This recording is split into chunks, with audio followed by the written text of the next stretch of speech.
100 miliar. Kan sudah ada loncatannya berapa kali lipat itu. Nah sehingga di 2026 nanti ditargetkan semuanya selesai.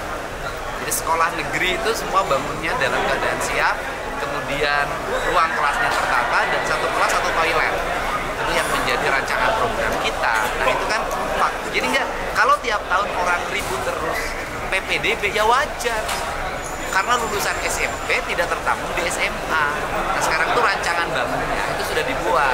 Hari ini yang tidak tertampung di sekolah pemerintah itu 25% dari total kelulusan. Nah 25% itu nanti masuk ke sekolah swasta, tapi kita mau MOU sekolah swastanya untuk rakyat miskin gratis. Dan nama-nama gratisnya di MOU kan.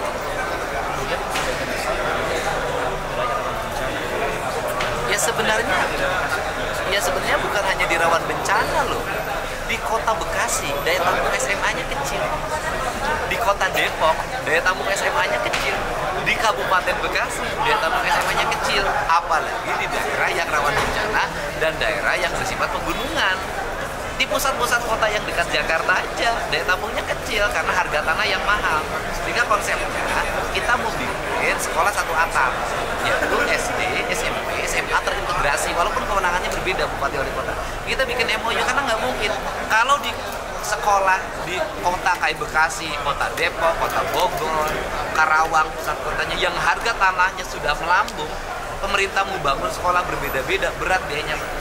Tapi kalau terintegrasi SD, SMP, SMA dalam satu atap bangunan, kita bikin lantainya ke atas, biasanya nanti tidak akan aneh kalau nanti ada sekolah yang 9 lantai. Saya rencana begitu, baru selesai. Anggaran sudah bisa. Akan selalu bisa, anggaran itu kan tergantung mengelola. Kalau dikelola jadi ada ya ada, jadi tiada ya tiada, tergantung kebijakan. Maksudnya bukan gedung pertunjukan di seluruh sekolah. Iya, saya nanti misalnya anak-anak di setiap kecamatan, rencana saya ke depan, saya integrasi dengan para bupati wali kota, betul-betul gedung pertunjukan. Sehingga anak-anak kenaikan kelas, kelulusan, perpisahan yang sekarang out kelas, atau misalnya healing, atau studi tour, gitu kan, atau apa namanya, yang kelulusan itu yang bikin kenangan-kenangan itu, gitu kan. Nah, itu nanti tersedia di kantor kami di setiap kecamatan, ruang-ruang publiknya, kan itu yang harus dibuat. Pak terkait pelecehan dokter di Garut gimana Pak? Kenapa? Ya dalam waktu cepat lah, karena yang kemarin ada sesuatu yang berdasarkan analisis audit kita itu bermasalah. Analisis audit bermasalah secara substansial, saya nggak perlu nuduh orang, gitu kan? Jadi saya harus mengembalikan itu murni dalam kerangka birokrasi. Karena kemarin regulasinya itu regulasi yang dibuat hari ini lagi diselidiki oleh inspektorat. Ada sesuatu penyimpangan dalam proses. Ya yang di leading sektor yang disebutkan tadi. Terkait kasus pelecehan di Garut gimana Pak? Dokter pelecehan pasien di Garut. Ya ini saja, kalau dokter lecehan pasien di Garut kan dokter ada komite etiknya. Ya berhentikan saya, cabut izin dokter. Kenapa harus susah? Ya cabut aja izin praktek dokternya. Dan bila perlu perguruan tingginya yang meluluskan dokter itu mencabut gelar dokter. Karena dokter itu profesi yang ketika dilantik itu diambil sumpah profesi, kan beda dok. Nah ini yang harus dilakukan. Jadi hari ini harus ada tindakan-tindakan tegas, tidak lama, tidak bertele-tele. Sisi pelecehan seksualnya ya proses secara umum. Hasil pertemuan kemarin dengan korban seperti apa, dan saat ini data pribadi korban bocor. Yang bocorin siapa?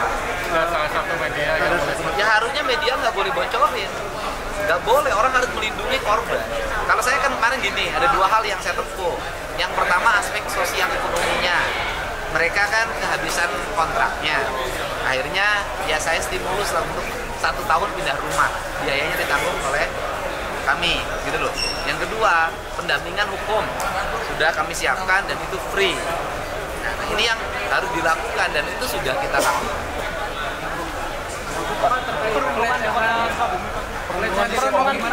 Yang di Sukabumi sudah kita berhentikan dan saya sekarang lagi diproses untuk berhentikan sebagai ASN-nya. Karena yang dulu tidak ada tindakan, peristiwanya terjadi sudah lama, ternyata tidak ada tindakan. tindakannya tidak dibuat. Itu yang saya maksud, sehingga proses yang rotasi di dinas pendidikan kita stop dulu, karena ada rangkaian-rangkaian peristiwa yang menurut saya ini harus segera dihentikan kebiasaan ini.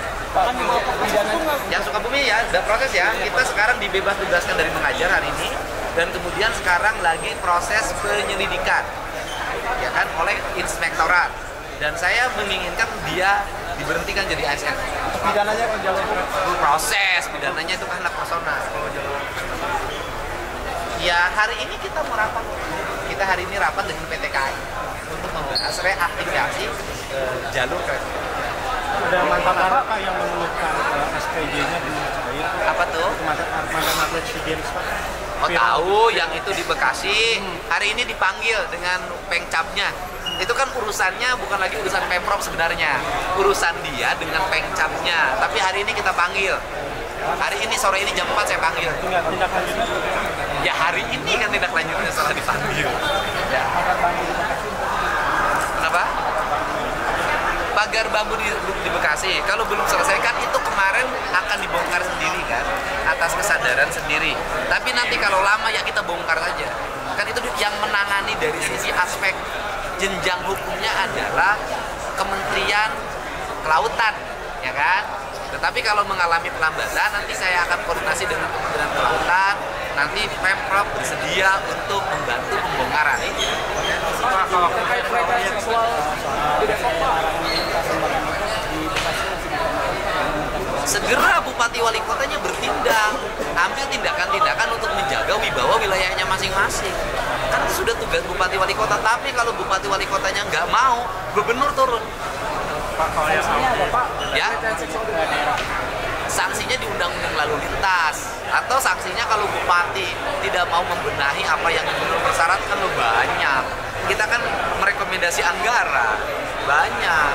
Nanti anggarannya saya tidak dulu rekomendasikan, sebelum itu saya bereskan. Begini, auditnya kan sampai sekarang dari IPB-nya belum turun, Pak Sekda, segera temuin pakarnya. Jadi nanti kita auditnya berdasarkan kepakaran, bukan berdasarkan pendekatan politis atau pendekatan administratif.